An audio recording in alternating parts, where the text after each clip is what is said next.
নমস্কার বন্ধুরা, আজ আমি তৈরি করব মুচমুচে করলা ভাজা।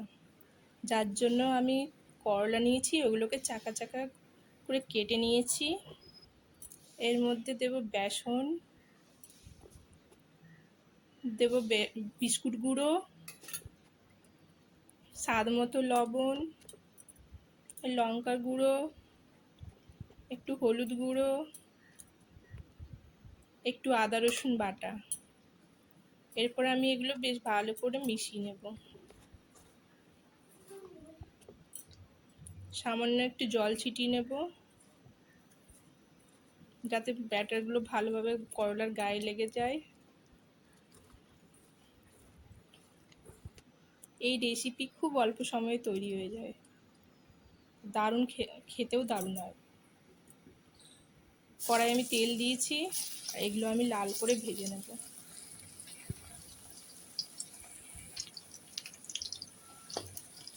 একটুও তেতো হয় না, খুব সুন্দর মচমচে হয়। আমার ভাজা হয়ে গেছে।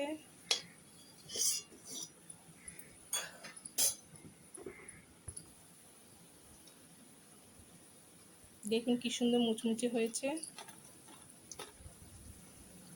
ধন্যবাদ বন্ধুরা।